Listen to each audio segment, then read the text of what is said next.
Donc, tu as de l'argent pour un abonnement Netflix, pour un café en terrasse, pour aller boire un verre avec tes copines, pour dépenser de l'argent dans des magasins, pour toute une multitude de choses, mais t'as pas d'argent ni pour te former, ni pour travailler sur toi, ni pour acheter des livres, etc. Bonjour à tous, bienvenue dans ce nouvel épisode Écho d'inspiration. Aujourd'hui, on va parler d'argent. C'est la première fois qu'on vient parler d'argent dans le podcast parce que je ne suis pas du tout une référence financière. J'avoue que moi, je travaille beaucoup avec ma banque pour faire au mieux justement et apprendre à gérer mon argent au quotidien. J'ai la chance d'avoir une très bonne conseillère bancaire et c'est elle qui m'aide et qui m'éduque, on va dire, financièrement. Ça fait maintenant quelques années que perpétuellement, dès que j'ai de l'argent, je le réinvestis dans ma société. Et c'est ce qui me permet justement de développer et puis de créer l'écosystème qu'il y a autour de moi.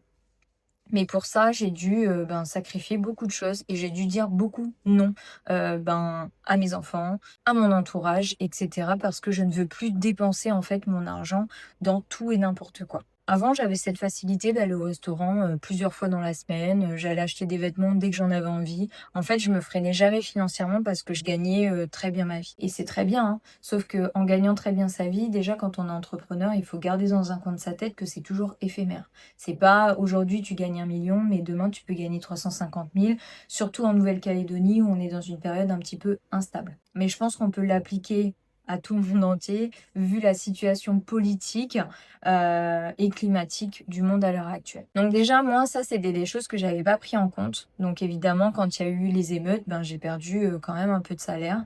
Heureusement que j'avais beaucoup de trésorerie pour remonter tout ça, mais ça a quand même été un peu plus dur financièrement parce que quand on est habitué à avoir des gros salaires, redescendre de niveau de vie, on va dire, c'est pas évident. Et comme j'avais envie de faire des gros investissements dans mon entreprise, notamment la création du site internet avec tous les modules de formation en ligne, etc., et ça coûtait énormément d'argent, donc j'ai dû réinvestir de l'argent par-dessus. Et très vite, j'ai compris que en arrêtant les restos 2-3 fois par semaine, en arrêtant les cafés tous les jours, à emporter, en arrêtant les goûters tout le temps, en arrêtant d'aller manger le midi dehors entre deux rendez-vous et de rentrer à la maison se préparer à manger ou de préparer en amont une salade, enfin anticiper tout simplement, que tous les week-ends au lieu d'aller au Family Park avec les enfants, de dépenser 5-6 000 francs dans les glaces,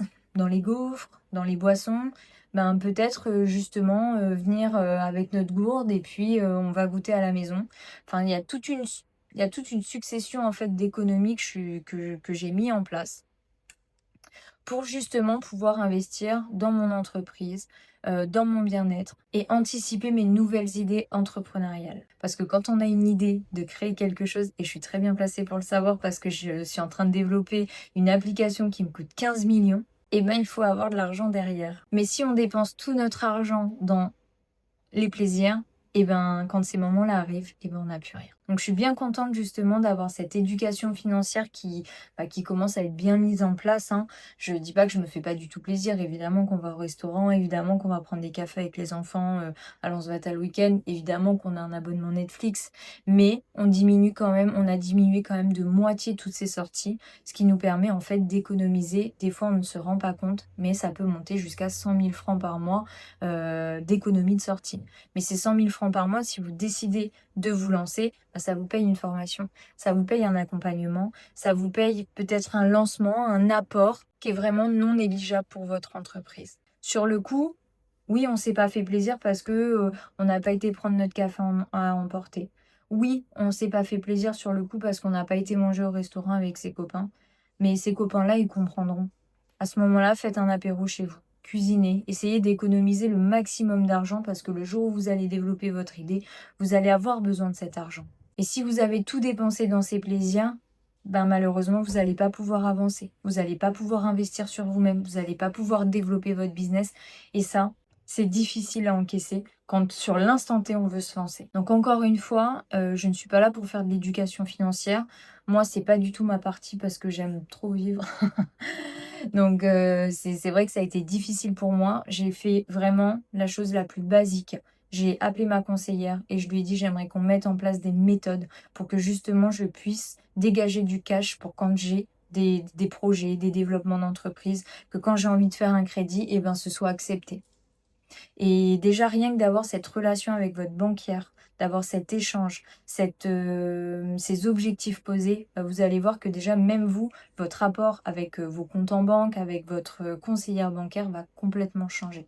D'ailleurs, j'ai tourné un épisode de podcast avec Hélène, qui est ma conseillère bancaire, si ça vous intéresse. À vous de jouer. Quelle économie vous allez pouvoir faire cette semaine pour gratter, allez, on va le dire en euros et en francs, pour gratter entre 150 et 200 euros ou entre 15 000 et 20 000 francs la semaine prochaine pour pouvoir investir sur vous ou sur votre entreprise. Sur ce, nous on se retrouve la semaine prochaine pour une nouvelle petite capsule.